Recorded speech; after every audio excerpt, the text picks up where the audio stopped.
Commander Krelnoth had given the order to withdraw, but withdrawal was proving impossible. Every time his damaged fleet tried to move toward the edge of the system, human ships appeared to block their path. "How are they coordinating this?" Sub-Commander Velkoth asked in frustration. "We destroyed their communication ships hours ago." The answer came from an unexpected source. Captain Hyun-woo's patrol ship, the same vessel that had first spotted the Veltar fleet, suddenly appeared on their sensors. It was broadcasting on all frequencies. "Attention Veltar fleet," came the human captain's voice. "You seem to be lost. Let me help you find your way out."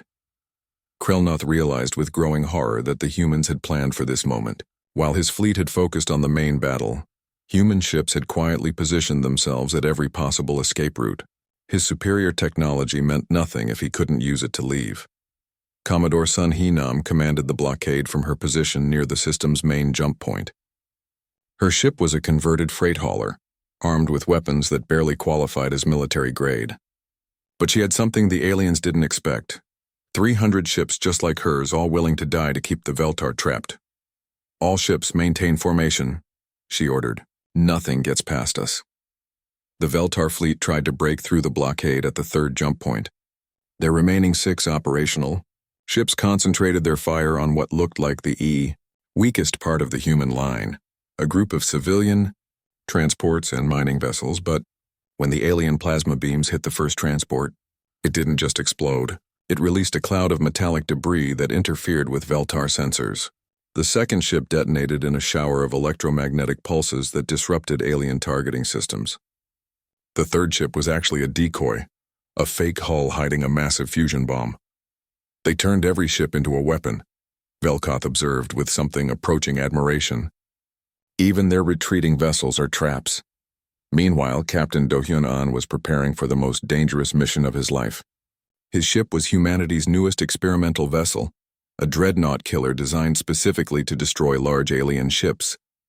It was fast, heavily armed, and completely untested in real combat. "Sir, the Veltar flagship is trying to break through the blockade at Jump Point 7, his tactical officer reported. "Then let's go say goodbye," Do-hyun replied. His ship accelerated toward the massive alien vessel, dodging plasma fire and missile strikes. The Veltar flagship was still formidable despite its damage, but Do-hyun had studied the battle recordings. He knew exactly where to hit it. Dr. Seung-ho's research had identified the quantum core as the key to Veltar ship technology.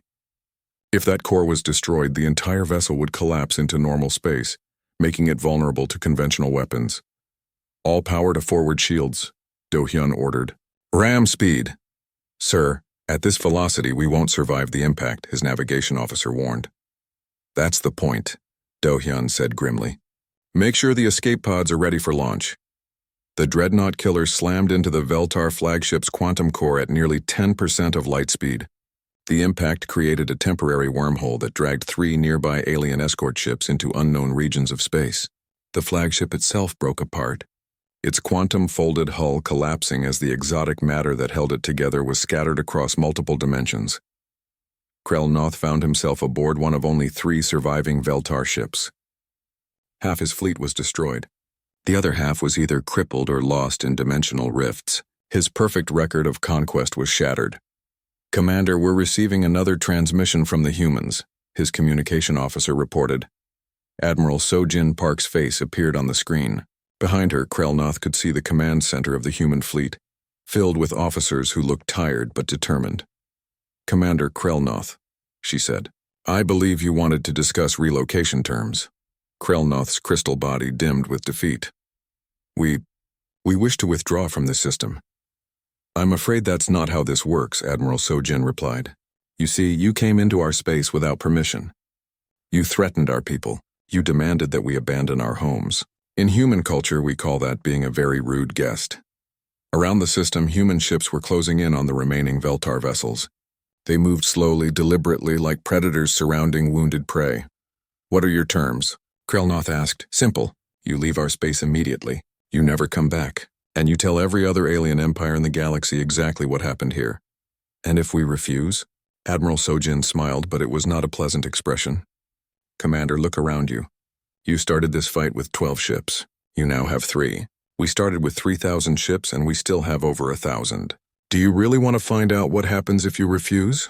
The truth was bitter but undeniable. The Veltar hegemony, conquerors of 3 galaxies, had been defeated by a species they considered primitive. Their superior technology, their perfect tactics, their millions of years of experience, none of it had mattered against human stubbornness and creativity. We will leave, Krelnoth said quietly. Excellent.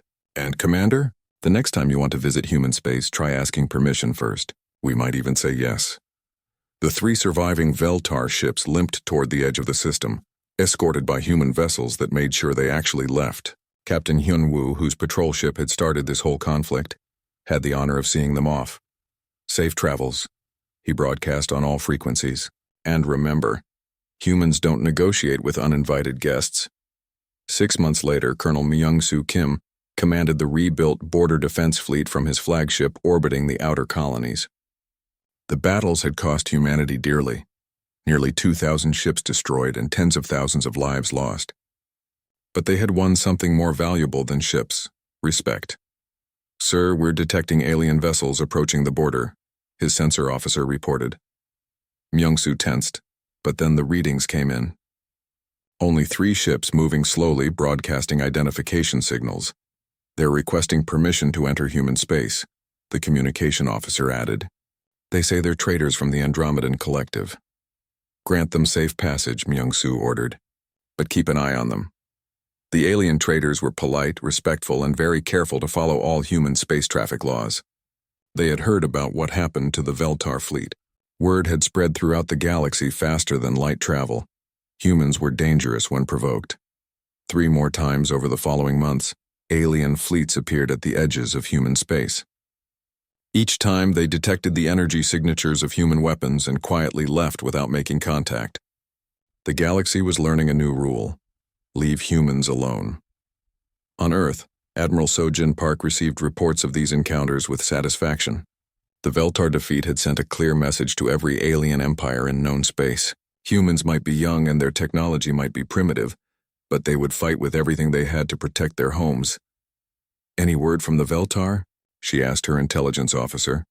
Their databases now classify humans as hostile, unpredictable, avoid at all costs, came the reply. They've shared this classification with several other alien governments. Admiral Sojin smiled. Good, let them spread the word. Human space is off limits to anyone who doesn't ask permission first. In the outer colonies, life returned to normal. Families went back to their homes on the mining worlds. Children played in the streets of cities that had almost been abandoned. The stars looked the same as they always had, but now everyone knew the truth. When uninvited visitors came to human space, they learned a hard lesson about human hospitality.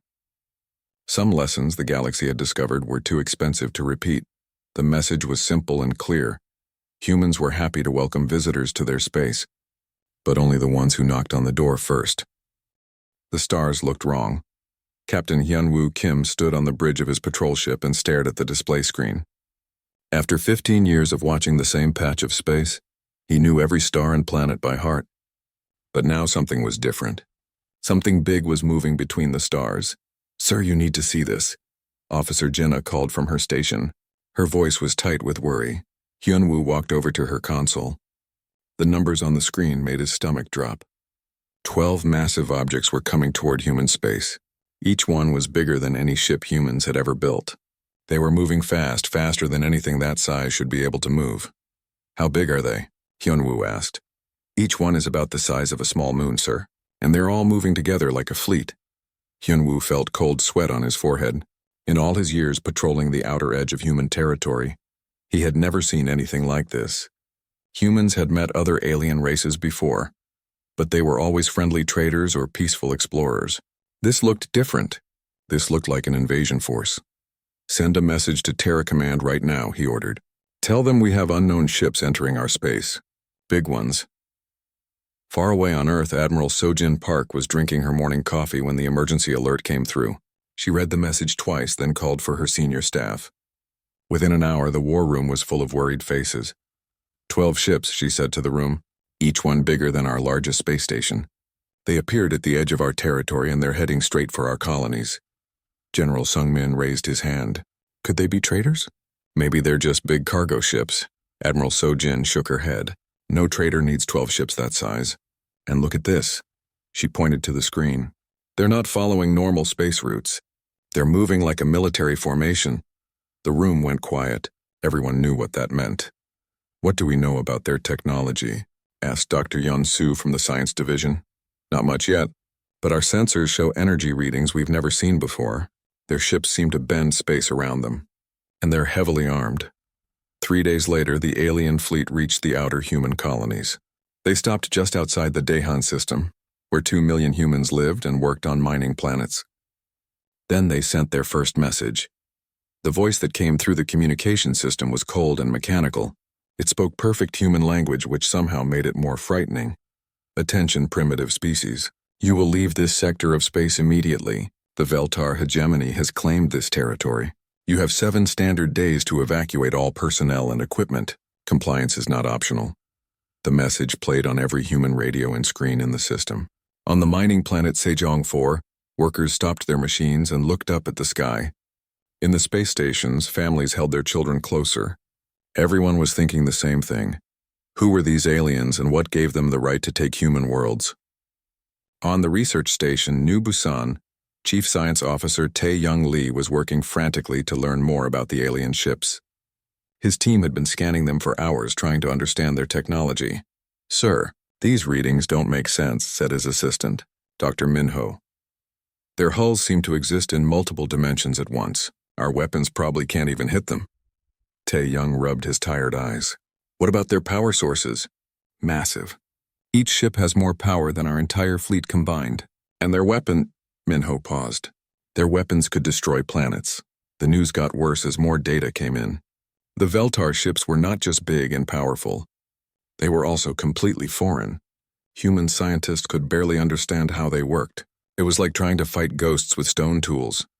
Meanwhile, aboard the largest Veltar ship, Commander Krelnoth studied the human settlements with mild interest. He was 3 meters tall with a body like living crystal. Forearms moved gracefully as he examined the data his sensors had collected. "Interesting," he said to his second-in-command. "These mammals have spread to 47 star systems. They reproduce quickly. Should we destroy them now, Commander?" asked Sub-Commander Velkoth. Krelnoth made a sound like wind chimes, which was Veltar laughter. "No need for violence yet. Look at their technology. Chemical rockets, metal ships, simple energy weapons. They are perhaps 2,000 years behind us." He gestured at the tactical display. "In our experience, young species like this always choose survival over pride. They will negotiate terms and relocate to whatever worlds we allow them to keep. It is always the same pattern. The Veltar had done this before, many times. In their long history, they had encountered dozens of younger species. Some tried to fight at first, but they always gave up when they saw Veltar power. It was simple logic. Why die for a few planets when you could live somewhere else? How long before they surrender?" asked Velkoth. "Based on previous encounters, they will ask for negotiations within 2 days. They will try to bargain for better terms, of course. All species do. But in the end, they will accept relocation to marginal worlds in distant systems." Krelnoth was confident, because he had good reason to be. The Veltar hegemony controlled 3 galaxies. They had never lost a conquest. Their technology was so advanced that most species couldn't even damage their ships. Their military tactics had been perfected over millions of years. "What if these humans are different?" Velkoth asked. Krelnoth's crystal body pulsed with amusement. "Look at them. They still use metal tools and chemical fuel. Their largest ships are smaller than our fighters. They have no quantum technology, no dimensional weapons, no hive coordination. They are exactly like every other young species we have met." Back in human space, Captain Hyunwoo watched the alien fleet through his ship's cameras. The Veltar vessels hung in space like dark monuments, blocking out the stars. They were beautiful in a terrible way, but they also filled him with anger. These aliens had come into human space without permission. They had demanded that millions of people abandon their homes. They spoke to humans like humans were insects to be swept away. "Sir," Officer Jinnah said quietly, "Terra Command is asking for our assessment of the situation." Hyunwoo thought about his response carefully. He could recommend evacuation. It would save lives. The smart thing to do was run away and hope the aliens let humans keep a few worlds somewhere else. But as he looked at the alien ships, he thought about his daughter on Sejong 4. He thought about all the families who had built lives in these systems. He thought about the human colonies that had taken generations to establish. "Tell Terra Command this," he said. "These aliens picked the wrong species to push around." The 72 hours ended at exactly 14:30 Earth Standard Time. Commander Krelnoth expected to receive humanity's surrender message. Instead, his communication officer turned to him with confusion written across his crystal features. "Commander, the humans have sent a response." "Excellent. Display their acceptance terms." "Sir, it's only one word." The message appeared on the main screen in simple human text. "No." Krelnoth stared at the word for several seconds. Around him, his bridge crew made nervous chiming sounds. In 3 million years of Veltar expansion, no species had ever sent such a message. "Perhaps there was a translation error," suggested Sub-Commander Velkoth. "No error," the communication officer replied. "The message is clear. They refuse our terms." Krelnoth felt something he had not experienced in centuries: uncertainty. This was not how conquered species behaved. They were supposed to negotiate, to beg for better terms, to eventually accept relocation. They were not supposed to simply refuse. "Very well," he said finally. "If they choose destruction over relocation, we will accommodate them. All ships prepare to engage human military targets." The Veltar fleet moved into attack formation, their massive ships gliding through space like dark predators. Their sensors had identified what they believed were the main human military vessels scattered throughout the system. The first target was a large cargo hauler near the third planet. It appeared to be fleeing, just as Veltar tactical doctrine predicted. Panicked civilians always ran when the shooting started. The Veltar dreadnought fired a focused plasma beam, enough energy to vaporize a small moon. The beam struck the cargo ship dead center and detonated it instantly. But instead of the small explosion they expected, the cargo ship erupted like a star-going nova. The blast was so massive it damaged the Veltar ship's shields and knocked out several of their sensor arrays. "What was that vessel carrying?" Krelnoth demanded. "Scanning the debris," his tactical officer replied. "I'm detecting traces of antimatter and fusion charges." "Commander, that was not a civilian transport. It was a flying bomb." Before Krelnoth could respond, alarms began blaring throughout his ship. His sensors showed hundreds of new contacts appearing throughout the system. Ships were uncloaking from behind asteroids, emerging from planetary shadows, rising from the surfaces of moons. "How many ships?" he asked. "Over 3,000, Commander, and they're all moving toward us." Krelnoth watched the tactical display with growing alarm. The human fleet was not arranged in any formation he recognized.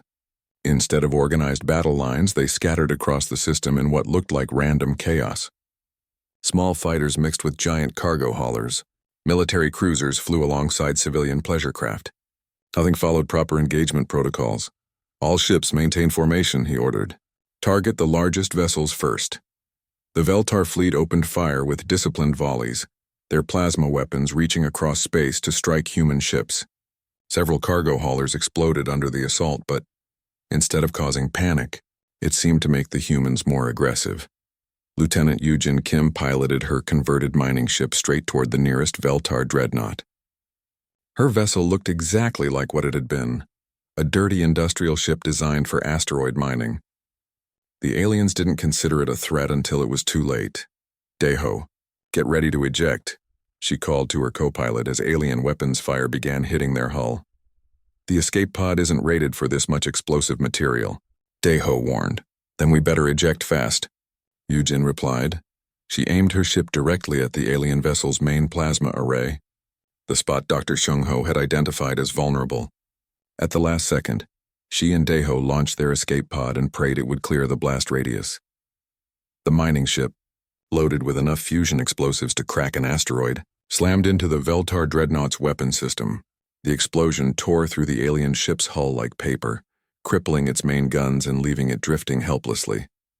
Across the battle zone, similar attacks were happening everywhere. Human ships that looked defenseless suddenly revealed hidden weapons. Civilian transports rammed into alien vessels before detonating their cargo holds. Tiny fighters swarmed around Veltar ships like angry insects, too small and numerous to target effectively. Commander Woo Sung Park led a squadron of modified racing ships in an attack that violated every rule of space combat. Instead of engaging at long range like civilized warriors, his fighters flew straight into the alien formation at point-blank range. All ships, ignore their shields and hit their sensor arrays, he ordered over the comm. The racing ships, built for speed and maneuverability, danced around the massive alien vessels like flies around elephants. Their small weapons couldn't penetrate Veltar armor, but they could blind their sensors and disrupt their communication systems. "This is impossible," Sub-Commander Velkoth protested as he watched the battle unfold. "They're using civilian ships as weapons. They're sacrificing themselves for minimal tactical advantage. This is not rational behavior." Krell was beginning to understand that humans were not rational, at least not by Veltar standards. Every tactical prediction his computers made was wrong. The humans refused to follow proper battle protocols. A cargo ship loaded with mining equipment rammed into his flagship's communication array, destroying it in a ball of fire and cutting off contact with half his fleet.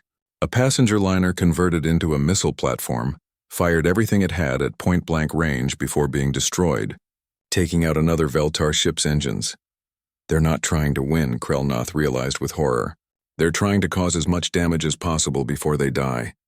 The human attacks grew more desperate and more effective. Ships that should have retreated when damaged instead accelerated toward alien targets. Fighters with no ammunition left used their own hulls as weapons. Even escape pods launched attacks, firing small rockets at alien sensor clusters. Captain Yoonji Lee used the chaos to execute her part of the plan. While the main battle raged, her stealth ships had moved into position around the Veltar command vessel. When the alien communication array went down, she struck. "All ships, target their power cores," she ordered. Her frigates fired everything they had at the massive energy signatures Dr. Shung Ho had identified. The Veltar shields held, but the concentrated attack overloaded their power systems. One by one, alien ships began losing power to their quantum-folded hulls. For the first time in millions of years, Veltar ships became vulnerable. The humans immediately adapted their tactics. Every ship that could still move converged on the damaged alien vessels. Cargo haulers rammed into their hulls. Fighters strafed their exposed systems. Even damaged human ships used their last moments to cause more destruction. "Commander, we've lost 6 ships," Velkoth reported, his voice filled with disbelief. 3 more are severely damaged. "The humans are—" He paused, searching for words. "They fight like they're insane."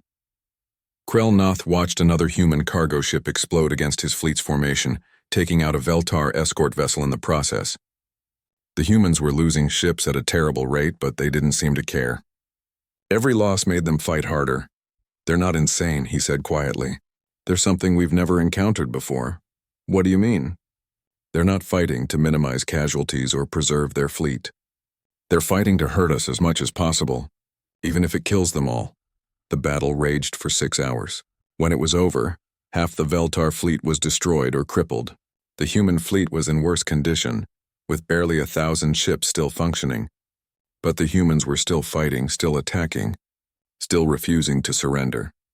For the first time in Veltar history, Krell gave an order no commander had ever given before. "All ships prepare to withdraw." The meeting room aboard the Veltar flagship was designed to intimidate. The walls were made of the same crystal material as the aliens themselves, and they glowed with soft blue light. Everything was huge, built for beings much larger than humans. Diplomatic envoy McYoung Choi sat at a table that came up to her chest. Across from her, Commander Krell towered like a living statue. His forearms moved in slow, graceful patterns as he spoke. 2 other Veltar officers stood behind him, their crystal bodies reflecting the room's light. "You are the spokesperson for your species?" Krell asked. His voice came through a translator device, but it still sounded cold and distant. "I represent the United Human Government," McYoung replied. She kept her voice steady, even though her heart was beating fast.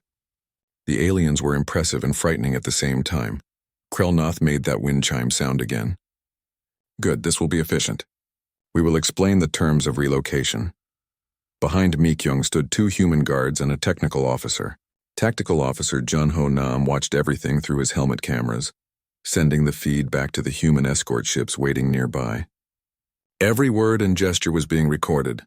"The Veltar hegemony has claimed this sector," Krell continued. Your species will be relocated to the Kepler 442 system. It has 3 habitable worlds. They are smaller than your current planets, but adequate for your needs. Mi-kyung looked at the star chart he projected.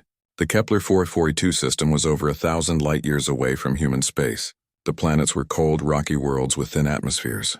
It would take decades just to make them livable. What about our colonies here? She asked. We have cities, farms, factories. Millions of people have lived here for generations. Your structures will be removed or destroyed as needed, Krelnoth said without emotion. The Veltar have use for these worlds. Your buildings are primitive and take up unnecessary space. Sub-Commander Velkoth stepped forward. You should be grateful. Many species received no relocation offer. The hegemony could simply remove you entirely. Mi-kyung felt anger rising in her chest, but she forced herself to stay calm. And if we refuse? The 3 aliens looked at each other. For a moment they seemed confused, like she had asked a question that made no sense. Refuse? Krelnoth repeated. You cannot refuse. Look at the difference in our capabilities. He gestured, and the room filled with holographic displays. The images showed Veltar ships destroying planets, entire fleets reduced to space dust, cities wiped away by energy beams that fell from the sky. We have conquered 47 species across 3 galaxies, Krelnoth explained. None have ever refused our terms. It would be illogical. The Zephyrians tried to negotiate for better worlds, Velkoth added. In the end, they accepted what we offered. The Corvani demanded to keep their homeworld. They now live on a single moon. The pattern is always the same. Mi-kyung studied the alien faces, trying to read their expressions. It was difficult because their crystal features didn't move like human faces. But she was beginning to understand something important. These aliens had never met serious resistance before. How long do we have to decide? She asked. Decide? Krelnoth's body pulsed with that blue light. There is nothing to decide. You will relocate to the worlds we have selected. The only question is whether you do so willingly or by force. Then we need time to organize the evacuation. Mi-kyung said carefully. Moving millions of people is complicated. The aliens talked among themselves in their own language. It sounded like breaking glass mixed with musical tones. Finally, Krelnoth turned back to her. You have 72 of your hours to begin evacuation procedures. Transport ships will arrive to assist with the process. Your cooperation will be noted favorably. Junho Nam watched from the background as the meeting continued. The aliens were completely confident. They spoke about moving entire human populations like they were discussing the weather. It was clear they had done this many times before. But Junho also noticed something else. When Mi-kyung asked questions or raised concerns, the aliens seemed slightly annoyed, like they were explaining something obvious to a slow child. They expected instant acceptance of their terms. What about our military forces? Mi-kyung asked. Your military will be disbanded, Krelnoth replied. You will not need weapons in your new territory. The hegemony provides protection for relocated species. And if other aliens threaten us, no species would dare attack Veltar-protected worlds. Our reputation ensures your safety. The more the aliens talked, the more Junho understood their thinking. They saw themselves as the natural rulers of the galaxy. Other species were just obstacles to be moved or removed as needed. They had never considered that someone might actually fight back. After 2 hours, the meeting ended. Mi-kyung stood and faced Krelnoth directly. I need to take your offer back to my government, she said. It is not an offer, Krelnoth corrected. It is an instruction. But yes, inform your leaders. We expect confirmation of compliance within the time limit. And what if my government says no? Again, that confused pause. Velkoth actually tilted his head like he hadn't heard correctly. Your government will not say no, Krelnoth stated. No species has ever said no. It is not rational behavior. Mi-kyung smiled for the first time since the meeting began. It was not a friendly smile. Commander, you clearly don't know humans very well. Back aboard the human escort ship, Junho transmitted everything he had recorded to Admiral Sojin Park on Earth.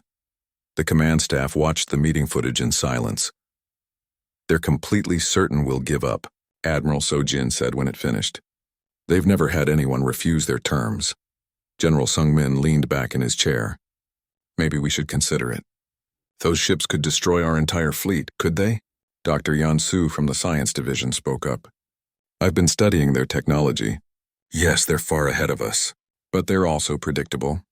They use the same tactics against every species. What do you mean? Admiral Sojin asked. They're bullies, Dr. Yansu explained. They show up, demonstrate their power, and expect immediate surrender. They've never had to fight a real war. They don't know how to handle resistance. Meanwhile, Mi-kyung was preparing to return to human space. As her shuttle left the Veltar flagship, she looked back at the massive alien fleet. 12 ships that could destroy planets. Technology that was thousands of years ahead of human science. Weapons that could turn entire star systems to dust. But she was also thinking about Commander Krelnoth's confusion when she mentioned refusing. The aliens had a weakness, and it wasn't in their technology. It was in their thinking. They had conquered so many species that they couldn't imagine anyone saying no. "Take us home," she told her pilot, "and send a message ahead. Tell them the aliens just made a big mistake." "What mistake?" the pilot asked. Mi-kyung smiled again. "They gave us 3 days to prepare." The emergency message went out across all human space within hours.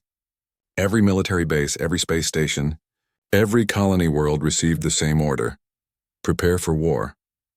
Fleet Admiral Dong Min-yoon stood in the command center on Luna Base, watching as ships began moving on the tactical display. Red dots representing human vessels poured in from every direction. Military cruisers, cargo haulers, mining ships, even civilian pleasure craft.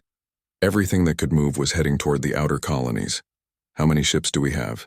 he asked his aide. "Over 3,000 so far, sir. More coming every hour." Dongmin nodded grimly. It sounded like a lot, but he knew the truth. Most of those ships were not warships. They were ordinary vessels pressed into emergency service. Against 12 alien dreadnoughts, it might not be enough. But it was what they had. On the industrial world of Incheon Prime, engineer Hae-won Park was working 18-hour days in the weapons factories. Her team had one job: turn civilian ships into fighting vessels as fast as possible. "Mount the railguns on the cargo haulers," she ordered her workers. "Put missile pods on the passenger liners. If it can fly and carry weapons, make it happen." The work was rough and dangerous. They were bolting military-grade weapons onto ships that were never designed for combat. Some of the modifications looked like they might fall apart, but Hae-won didn't care about pretty. She cared about results.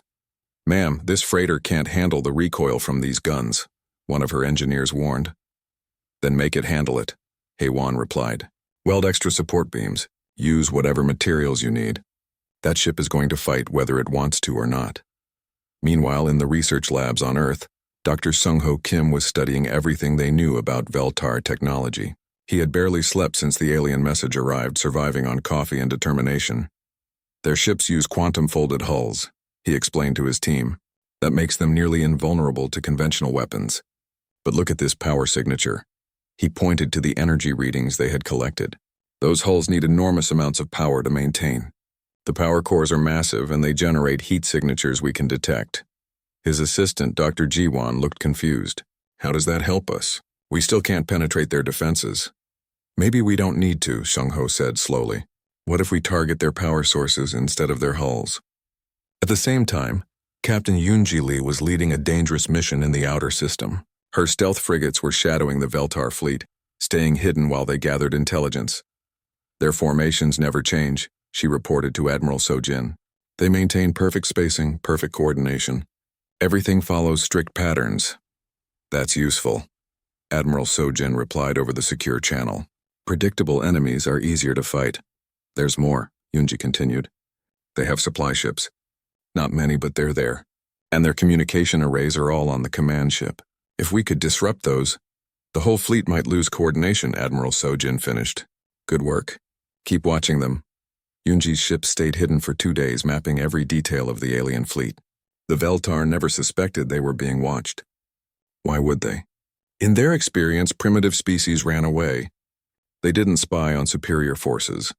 On the colony world Hansong 7, Governor In-soo Cho was making a different kind of preparation. When the evacuation order came from Earth, he threw it in the trash. "We're not leaving," he announced to his colonial council. "This is our home. If the aliens want it, they can take it from our cold, dead hands." "Governor, be reasonable," pleaded Councilwoman Kyung-suk. "Those ships could destroy our entire planet." "Maybe," In-soo admitted. "But if we run now, we'll spend the rest of our lives running. Some things are worth fighting for." He began organizing the colonial militia: farmers, miners, shop owners, ordinary people who had never held weapons before. In-soo knew they couldn't stop an alien invasion, but they could make it expensive. If they land troops, we make them pay for every building, he told his volunteers. We know this ground. They don't. That gives us an advantage. Back on Earth, Admiral Sojin was coordinating the largest military operation in human history. Her war room buzzed with activity as officers planned for a battle no one really understood. We can't match their technology, she said to her staff, so we don't try to. We fight like humans, not like them. What does that mean? Asked General Sung-min. It means we cheat, Admiral Sojin replied. We use tactics they've never seen. We break their rules.